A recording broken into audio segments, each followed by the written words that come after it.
अस्सलाम वालेकुम नाजरीन, प्रोग्राम प्राउड ऑफ पाकिस्तान के साथ मैं हूं अयूब खोखर। नाजरीन, जैसा कि आप जानते हैं, आर्टिस्ट कोई भी हो वो मुल्क व कौम का सरमाया होता है, वो पाकिस्तान का फख्र होता है और वो पाकिस्तान को प्रेजेंट करता है, उसकी सकाफत को उजागर करता है। अगर वो मुल्क में हो या मुल्क से बाहर हो, अगर मुल्क से बाहर हो तो वो पाकिस्तान का एम्बेसडर होता है, मुल्क की सकाफत को पूरी दुनिया में उजागर करता है, उसका नाम रोशन करता है। लेकिन हमारी बदकिस्मती ये है कि हम अपने आर्टिस्ट को उस तरह से प्रमोट नहीं करते जिस तरह के हमारे हमसाया मुमालिक या गैर मुमालिक करते हैं। हम अपने आर्टिस्ट की उस तरह से कदर नहीं करते जिस तरह की हमें करनी चाहिए।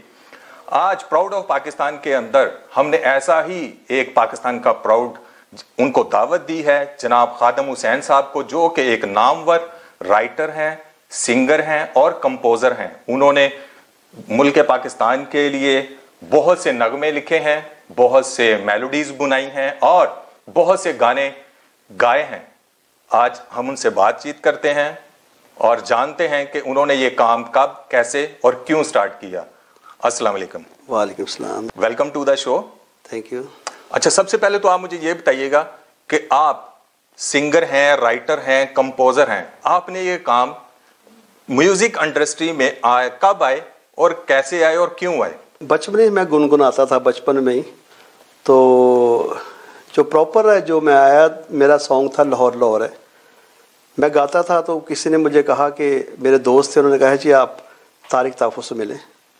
तो वो मुझे ले गए उधर। तो उन्होंने मेरी चीज़ें सुनी और बड़े खुश हुए, कहते यार अब में तो टैलेंट है, तो क्यों ना हम लाहौर पे कोई सॉन्ग बनाएं जी, तो आप बना सकते हैं। तो मुझे उन्होंने आइडिया दे दिया, मैं उसके ऊपर काम करना शुरू कर दिया। तो जब मैंने प्रॉपर उसको सुनाया, क्योंकि वो म्यूज़िक घराने से ताल्लुक़ था उनका, तो उन्होंने बड़ा अप्रिशिएट किया। फिर हमने उसका प्रॉपर म्यूज़िक उस दौर में, यानी कि 1996 में हमने ये आगाज़ किया और वो लाहौर लाहौर है पूरी दुनिया में हिट हो गया। जी बिल्कुल। अब ये पाकिस्तान का एक तराना ही बन गया, लाहौर लाहौर है जिन्हें लाहौर नहीं वेख्या जमिया नहीं। जी नाज़रीन, बिल्कुल ऐसा ही है। ये गाना वर्ल्ड फेम हुआ है। अभी तक लोगों को ये नहीं पता कि इसके असल राइटर, इसके असल सिंगर और इसके जो कंपोजर हैं वो कौन हैं। नाज़रीन, लाहौर लाहौर जो कि वर्ल्ड फेमस गाना है, आज हम इसका खुलासा करेंगे और आप जानेंगे कि इसके असल राइटर और सिंगर कौन है। ये जनाब खादम हुसैन साहब हैं, जिन्होंने लिखा था, गाया था और कंपोज किया था। अभी तक इनको वो क्रेडिट नहीं मिला जो कि मिलना चाहिए। तो आज हम जानते हैं कि आप पीछे क्यों रहे, कि आपने अपना क्यों नहीं ये क्लेम किया। असल में जो पीछे रहता है वो दूसरी तरफ से आगे होता है। तो बिहाइंड द स्क्रीन जो बंदे काम करते हैं वो असल में असल क्रिएटिव होते हैं। मौला अली का फरमान है कि जिस चीज़ को छुपाया जाए वो नुमाया होती है। जी बिल्कुल। तो आज वैली सैटेलाइट चैनल के ऊपर आप इससे पर्दा खुल रहा है। जी बिल्कुल ठीक हो गया। जैसा कि नाजरीन आप जानते हैं कि वो आपको बता रहे हैं, तो इसी तरह इन्होंने बहुत से नगमे लिखे हैं, बहुत से तराने लिखे हैं और मूवीज के गाने लिखे भी हैं और गाए भी हैं। अभी हम इनसे थोड़ा सा एक गाना जो है वोटी लेके जानी है। ये एक पंजाबी मूवी है जिसमें शान है और साइमा है, इफ्तिखार ठाकुर हैं, मुस्तफ़ा कुरैशी साहब हैं। ठीक है, अभी हम इनसे ये गाना सुनते हैं और एंजॉय करते हैं। तो जी नाजरीन, आपको गाना ये कैसा लगा, वोटी लेके जानी है? मुझे तो सुन के बहुत ज़्यादा मज़ा आया, उम्मीद करता हूँ आपको भी मज़ा आएगा। इसी तरह हम कंटिन्यू करते हैं और फिर दोबारा बातचीत का सिलसिला जारी करते हैं। तो जी, आपने ये गाना कब, कैसे और क्यों लिखा था? ये फिल्म बन रही थी वोटी लेके जानी है, इसका टाइटल नहीं बन रहा था। राइट। तो सैयद नूर साहब ने ये फिल्म रोकी रखी थी, तो लोग लिख रहे थे गाने लेकिन उनको पसंद नहीं आ रहा था। तो मेरे दोस्त है सैयद अब्बास, वो उन्होंने कहा कि खादिम हुसैन से हम लिखवाते हैं सॉन्ग, लिहाजा वो मुझे ले गया। आप भी जानते हैं जब हमने ये शुरू किया था, तो जब हम उधर पहुँचे तो उनके जो स्टूडियो था, तो वहाँ पे जब मैंने उनका क्रू जो वर्किंग जो लोग करते हैं उन्होंने सुना पहले, फिर उसके बाद सैयद नूर साहब आए, उन्होंने कहा जी कैसा है, कहते बहुत आला। फिर उन्होंने सुना, उन्होंने भी तारीफ़ की। फिर उन्होंने कहा जी असल में जो है ना, ये इस फिल्म की प्रोड्यूसर साइमा है, वो पास करेगी, वो सुन लेंगे तो फिर आगे। तो वो साइमा आई तो आते सारे स्टूडियो में चली गई। बिल्कुल ठीक। तो उन्होंने कहा इनके पास टाइम नहीं है। फिर कोई 15 मिनट्स के बाद वो बाहर आई तो उन्होंने कहा जी 5 मिनट है इनके पास। तो वो आके मेरे पास बैठ गई तो मैंने उनको गाना सुनाया तो बड़ी खुश हुई। वो 5 मिनट बैठने के बजाय 1 घंटा बैठी रही। तो मैंने चीज़ें और भी उनको सुना दी थी। और ये फिल्म का टाइटल सॉन्ग भी और फिल्म का नाम भी यही पड़ गया फिर। हाँ, फिल्म का नाम भी यही था। और इसमें हैरत की बात यह है कि फिल्म की स्टोरी मुझे नहीं बताई गई।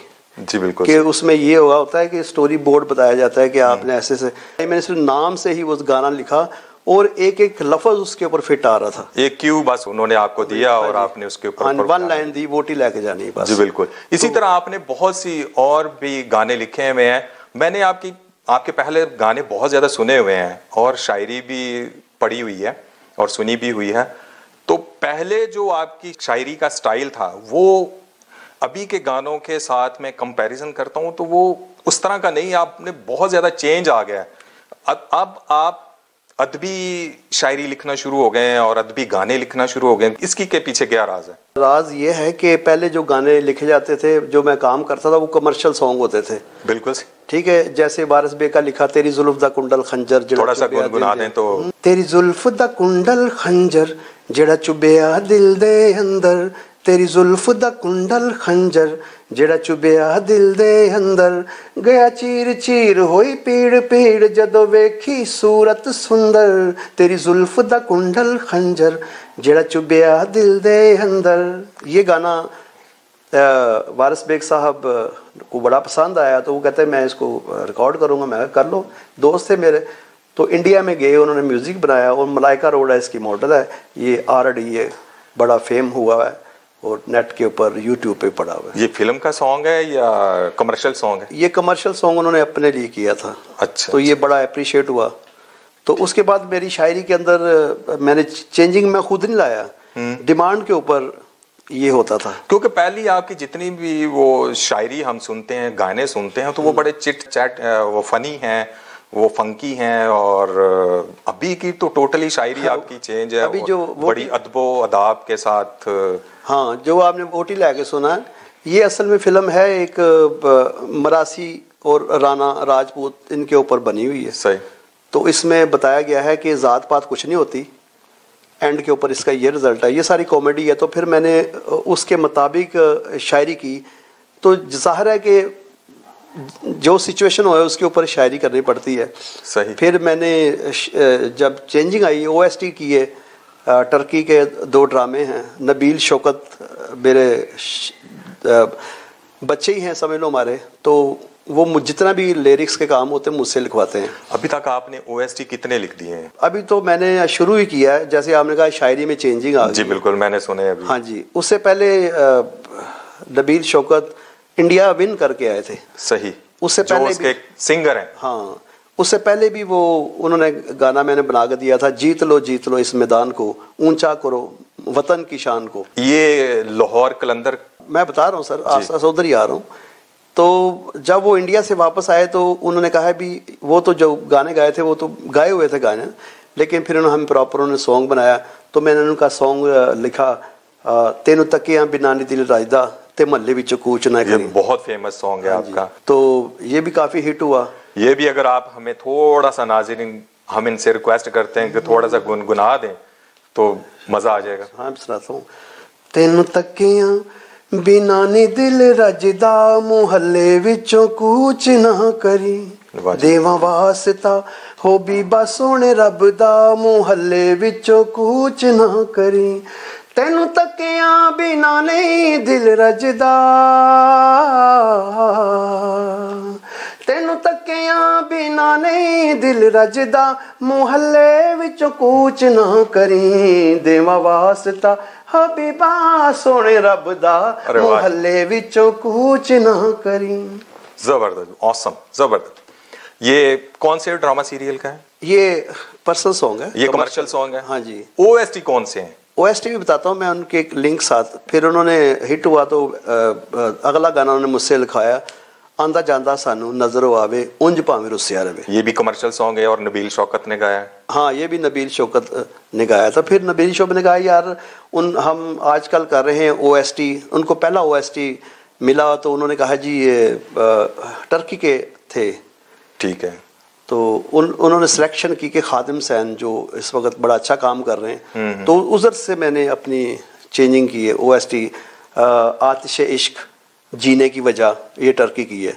अब जो मौजूदा चल रहा है ARY पे ये ना थी हमारी किस्मत, ये ड्रामा सीरियल, हाँ, इसमें सारा क्योंकि OST की एक लैंग्वेज ही अलग है जी, बिल्कुल, उनका स्टाइल ही अलग है, वो पैटर्न ही अलग है और वो एक पूरा स्टोरी बोर्ड के ऊपर जाना पड़ता है और उसमें सैड भी है और हैप्पी मूड, उसके अंदर मूड के ऊपर सारा कुछ। हाँ जी, वो स्टोरी तो आपने जब मेरी ये चीजें सुनी तो आप हैरान हो गए कि ये जी बिल्कुल, मैं सरप्राइज हुआ क्या।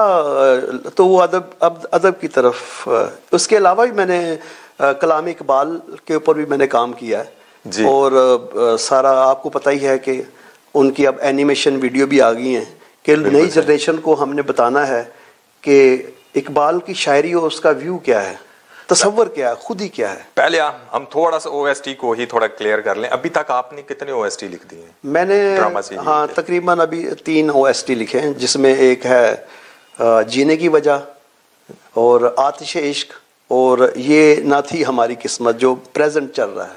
अच्छा, ये हम आपकी परफॉर्मेंस तो नहीं लेंगे इसके ऊपर, लेकिन नाज़रीन को थोड़ा सा ये अगर तीनों गुनगुना दें तो मजा आ जाएगा। आपकी माशाल्लाह आवाज भी अच्छी है और वोकल भी अच्छे हैं। किस्मत ने ऐसा गम दिया आंखों को जिसने नम दिया, हमको ऐसा हम दम दिया, ये दिल दर्दों से है भरा। ये नबील शौकत साहब ने गाया है। नबील शौकत और एक लड़की फीमेल ड्यूट है, उनका नाम मुझे अभी याद नहीं है, याद करके फिर बता दें। आपने इलामा इकबाल साहब के भी पोइट्री को उसकी मेलोडी बनाई है, फिर गाया भी है, और फिर आपने मैडम मलका तरन्नुम नूर जहान के हाँ ये बात तो बीच में जो मेन एक और, सॉरी मैंने आपकी बात को इंटरप्ट किया, एक डॉक्टर कदीर साहब के ऊपर भी आपने गाना लिखा है। बिल्कुल बिल्कुल लिखा है। ठीक है। काफी आपके सवाल इकट्ठे हो गए, 3 सवाल एकदम इकट्ठे हो गए। ठीक, लेकिन हम पहले आ जाते हैं डॉक्टर कदीर साहब के ऊपर, क्योंकि वो मुल्क कौम का फख्र हैं, वो पाकिस्तान का प्राउड हैं। तो आपने उसके ऊपर जो लिखा है वो क्या है?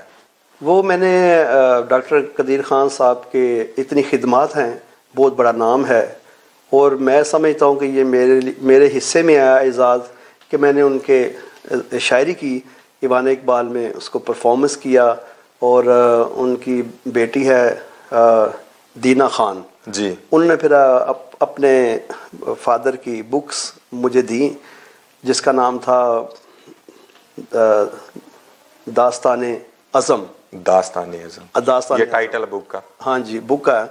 तो वो मैंने उनके लिए सॉन्ग बनाया था। नाज़रीन, अभी हम आपको ये सुनाएंगे जो कि इन्होंने डॉक्टर कदीर साहब के अजाज में ये गाना लिखा भी है और गाया भी है। ठीक है, तो आइए गाना सुनते भी हैं और एंजॉय भी करते हैं। होस्न पाकिस्तान एक खान है, सारी कौम को इस पे मान है। मोस्न पाकिस्तान एक खान है, सारी कौम को इस पे मान है। इन फिजाओं में इसका नाम है। सलाम है, सलाम है, कौम का सलाम है, सलाम है, सलाम है, कौम का सलाम है, कौम का सलाम है।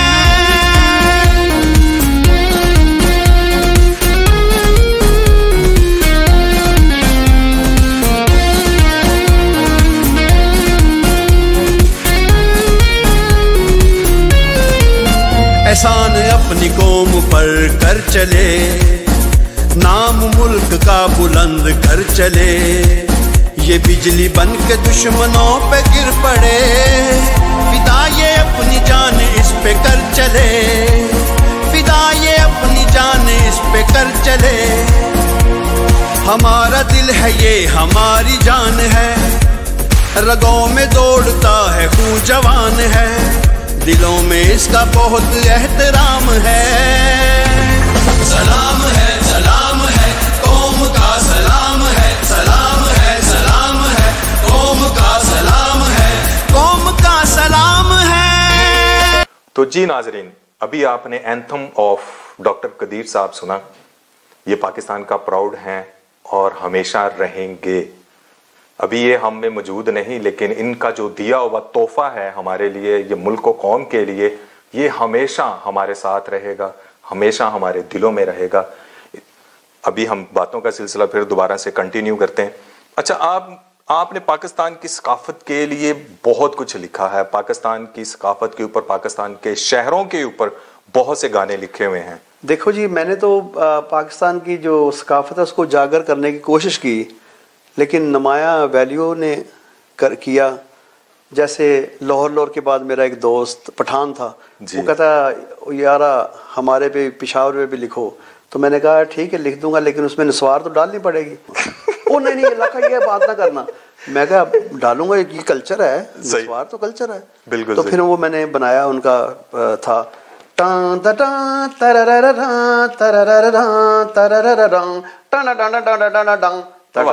पिशावर पिशावर पिशावर पिशावर टंग पिशावर पिशावर पिशावर पिशावर मेरी जान हो निछावर, पिशावर है पिशावर टंग टंग तन तंग तंग तन तंग तंग तन तंग तंग आला का चीलम उसका कावे कले लो चुस्का, आला का चीलम उसका कावे कले लो चुस्का, पख्तून खवा बेखौफ यहाँ पे बहादुर बहादुर लोशे पिशावर पिशावर पिशावर पिशावर।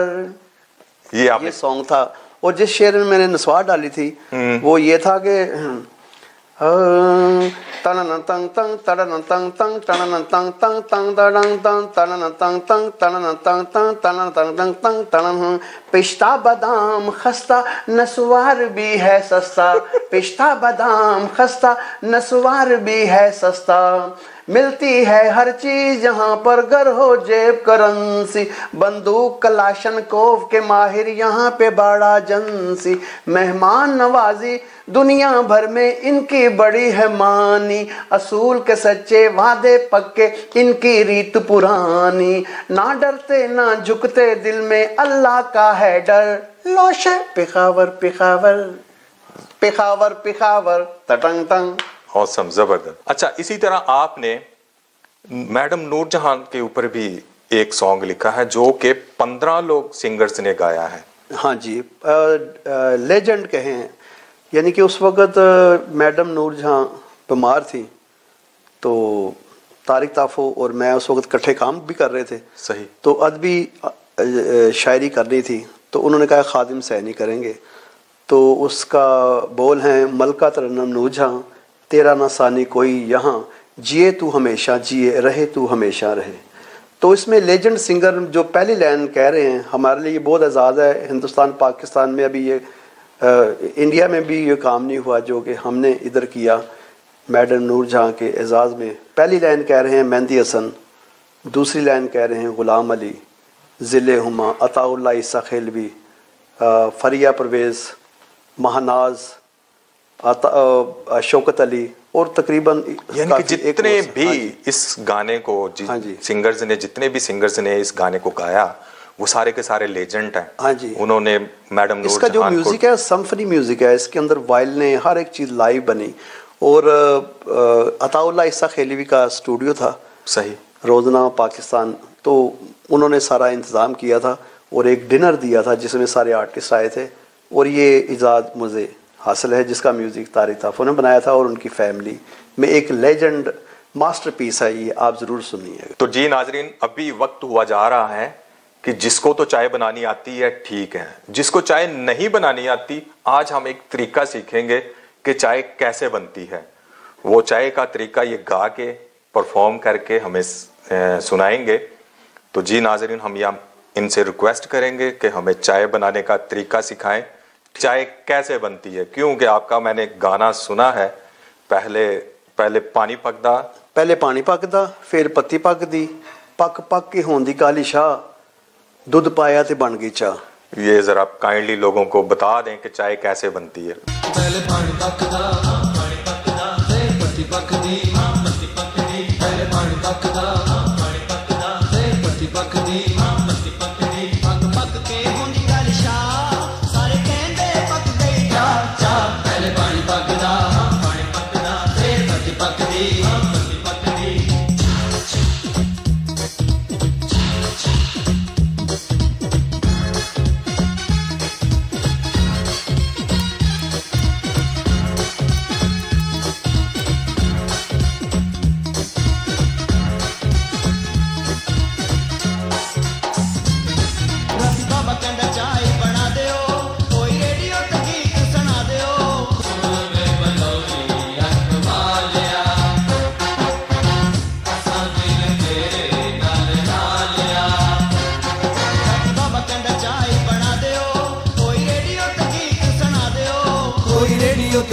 सुना दियो देंगा मैं तन बदुआ जे उखड़ गए मेरे साथ साथ पहले पानी पकदा हाँ पानी पकदा फिर पत्ती पकदी हाँ पत्ती पकदी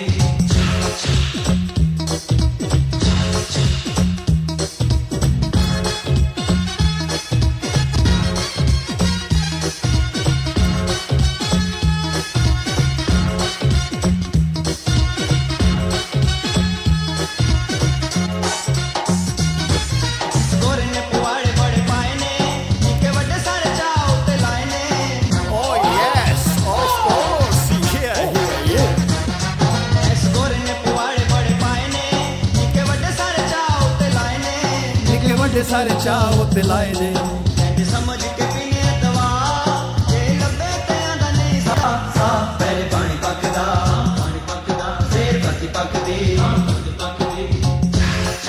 तो जी नाजरीन, आपने तो ये तरीका सीख लिया, लेकिन मैंने अभी तक थोड़ा कंफ्यूज हूं, क्योंकि मैंने भी ये जब गाना सुन रहा था तो मैं भी ख्याल में अपनी चाय रख दी थी, क्योंकि चाय का मुझे भी शौक है।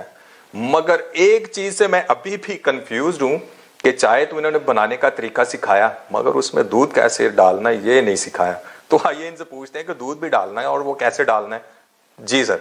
हाँ, वो असल में एक जगह परफॉर्मेंस दे रहा था, तो उधर आर्टिस्ट और भी बैठे थे, बल्कि फीमेल आर्टिस्ट भी बैठी थी। उन्होंने एक बड़ा पॉइंट मुझे दिया कि आपने चाय तो बना दी है, आपने कहा है पहले पानी पकदा फिर पत्ती पकदी, पक के होंदी काली शाह, सारे कहते पक गई चाह, तो दूध कौन डालेगा? जी बिल्कुल बिल्कुल, यही ज़ाहिर शायर था, मुझे उस तनकीद की गई तो मैंने फिर उसमें दूध भी डाल दिया गा के। वो ये था, पहले पानी पकदा फिर पत्ती पकदी, पक के होंदी काली शाह, दूध पाया ते बन गई चाह चाह, पहले पानी पकदा हाँ पानी पकदा फिर पत्ती पकदी चाह चाह। तो जी नाजरीन, एक दूध की कमी थी जो कि इन्होंने ये भी पूरी कर दी। तो उम्मीद करता हूं कि अब आपको चाय बनानी आ गई है, मुझे तो आ गई है। हर इंसान की जिंदगी के अंदर एक ऐसा लम्हा आता है कि जिसमें वो बहुत ज्यादा परेशान होता है या वो बहुत ज्यादा खुश होता है। तो इसी मौजू को मैं रखते हुए आपसे पूछना चाह रहा हूं कि आपकी जिंदगी में कौन सा ऐसा लम्हा था जिसमें आप बहुत ज्यादा परेशान हुए हों, या कौन सा ऐसा लम्हा था कि जिसमें आप बहुत ज्यादा प्राउड फील करते होंगे या खुशी महसूस की हो? जो ट्रेजेडी लम्हा है वो मेरी वालदा का इंतकाल हुआ, तो उस वक़्त बड़ा डिसहार्ड हुआ मैं, लेकिन फिर भी ज़ाहिर है कि सब्र ही करना होता है। फिर दूसरी ट्रेजेडी मेरे वालिद साहब का इंतकाल हुआ, तो वो भी मेरे लिए बहुत लम्हा ऐसे थे जो परेशानी के थे। लेकिन मैंने कहा ये तो लाइफ के साथ है, जिसका माल है उसने तो ले जाना है। जी बिल्कुल। लेकिन मैंने अपना मिशन नहीं छोड़ा, मैं स्ट्रगल करता रहा, सही काम करता रहा। और मुझे बड़ा खुशी होती है जब मैं एक कलाम लिखा मैंने, कर दो करम, ये कोरोना के दरमियान में आया था, तो वो उसके 20 मिलियन व्यूवर हो गए हैं, तो मुझे रिएक्शन आना शुरू हो गए उससे, तो मुझे बड़ी खुशी होती थी। जब मेरा कोई गाना पूरी दुनिया में हिट होता था तो मुझे बड़ा खुशी होती थी। तो ये अब मेरा मिशन ये है कि ये काम जारी रखूं, आने वाले जो सिंगर्स हैं या दूसरे नया टैलेंट है उनको जो मेरे लायक खिदमत हो मैं उनके लिए करूँगा। जी बिल्कुल। आपने गाने लिखे, आपने एंथम्स लिखे, कौमी तराने लिखे, और आपने कमर्शियल सॉन्ग लिखे, आपने क्या नाम लेते शायरी लिखी, आपने इतना कुछ किया है। अभी आपकी जिंदगी का गोल क्या है? अभी आप क्या करना चाहते हैं? मजीद क्या करना चाहते हैं? मजीद ये गोल तो इंसान का, अगर मंजिल मिल जाए तो वो मंजिल नहीं रहती। सही। वो एक शेर है के पास मंजिल के मौत आ गई, जब फकत 2 कदम रह गए। वाह जी वाह। लेकिन मंजिल मिल जाना नहीं, मंजिल की तलाश में बंदा फिरता रहे। सही। गोल हासिल करने का मकसद नहीं, गोल के पीछे जाना चाहिए कि मसलसल स्ट्रगल का नाम जिंदगी है। सही सही। आजकल के जो हमारी यंग जनरेशन है उनको सुनते हैं तो वो चीज़ सुनाई नहीं देती जो कि हमारे जो पिछले लेजेंड हैं और जो हमारे सिंगर्स गाने वाले हैं उनको सुनते हैं, और नए जो न्यू टैलेंट है उनको सुनते हैं तो बहुत ज़मीन आसमान का फ़र्क है। आप उनके लिए क्या मैसेज देते हैं? वैसे यही है कि मैं तो ये समझता हूँ कि मैं गाना अपना सॉन्ग उसी को देता हूँ जो इस काबिल हो। अब नबील शौकत है, वो इस काबिल है जी बिल्कुल। वो माशाल्लाह ग़ुलाम अली साहब के शागिर्द भी हैं और शायरी को बड़ा नाप तोल के लिखवाते भी हैं मेरे से। तो ये नई जनरेशन है जो कि इंडिया के अंदर विन करके आए, फिर पाकिस्तान के अंदर उसकी आप गायकी सुने, तेनू तकियां बिनाने दिल राजदा महल्ले विच कूचना गए, उसके सुर सुने, कर दो करम सुने। जी मैंने उनकी सारी चीज़ें काफ़ी। हाँ, तो आप कहेंगे कि मैंने जो भी लिखा है वो उन लोगों के लिखा है, लेजेंड मलका तरन्नुम नूरजहां तेरा नाम, उसमें देखे कितने लोग हैं। मैं अपनी शायरी फजूल नहीं देता किसी को, उसी को देता हूँ जो इसके काबिल हो। बाकी यह है कि जो न्यू लोग, नया टैलेंट हाँ, जो है, जो नए सिंगर्स हैं जो कोशिश कर रहे हैं, जो स्ट्रगल कर रहे हैं कि हम सिंगर बने, हाँ, उनके लिए क्या मैसेज है कि उनको क्या आप टिप क्या देंगे कि किस तरह गाना चाहिए और क्या तरीका? हाँ, टिप यही कि बेसिक जो है ना, किसी भी चीज़ का बेसिक वो आना चाहिए। सही। तो क्लासिकल जो है ना उन्हें सबसे पहले सीखना चाहिए, फिर आपके सारे सॉन्ग आपके कंट्रोल में आ जाएंगे। बिल्कुल सही। ठीक है ना। रिदम, लय, लयकारी, ये हमें क्लासिकल म्यूजिक सिखाता है, राग सिखाते हैं, उसकी सरगम होती है। ठीक है ना, हमने सीखी है बकायदा सरगम पलटा जिसे कहते हैं, सारे गा मा पा धा नी सा सा नी धा बा मा गा रे सा, सारे गा मा पा, फिर आवाज भी साथ आ, उसके बोल भी आने चाहिए, 16 मात्रे, उनकी जो गिनतकारी है, जप ताल, 3 ताल, ये चीजें सीखनी चाहिए।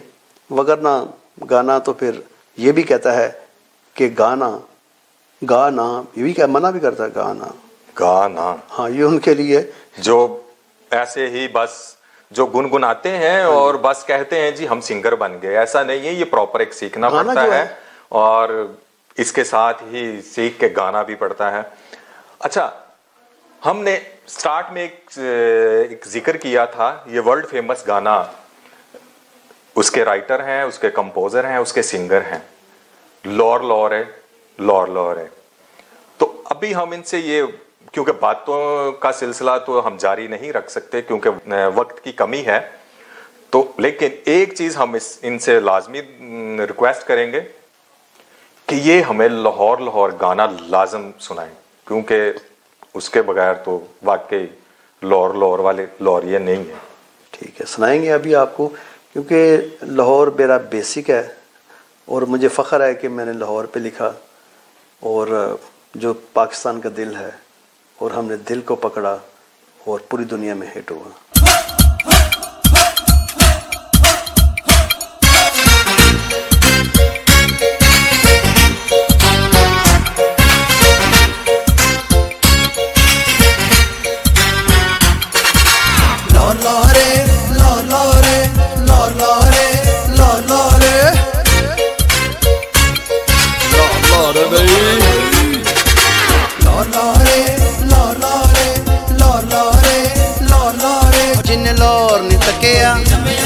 जिन्ने लाहौर नहीं तकिया, बल्ले बल्ले ओ खा लो दही पल्ले, बल्ले बल्ले ओ खा लो दही पल्ले, ओ जिन्ने लाहौर नहीं तकिया, ओ जिन्ने लाहौर नहीं तकिया, इत्थे रावी वगदी, इत्थे गुड्डियां पतंगा, दिल वाले रहिंदे। जी, तो नाजरीन आपने ये गाना सुना, लाहौर है। असल में मुझे तो सुन के बहुत अच्छा लगा, क्योंकि लाहौर किसको नहीं पसंद। लाहौर के खाने कह लें, लाहौर का कल्चर कह लें, कुछ भी है, लाहौर ही है। इसी के साथ ये इस प्रोग्राम का वक्त भी ख़त्म हुआ जाता है। फिर मिलेंगे अगले प्रोग्राम में। अल्लाह हाफिज़।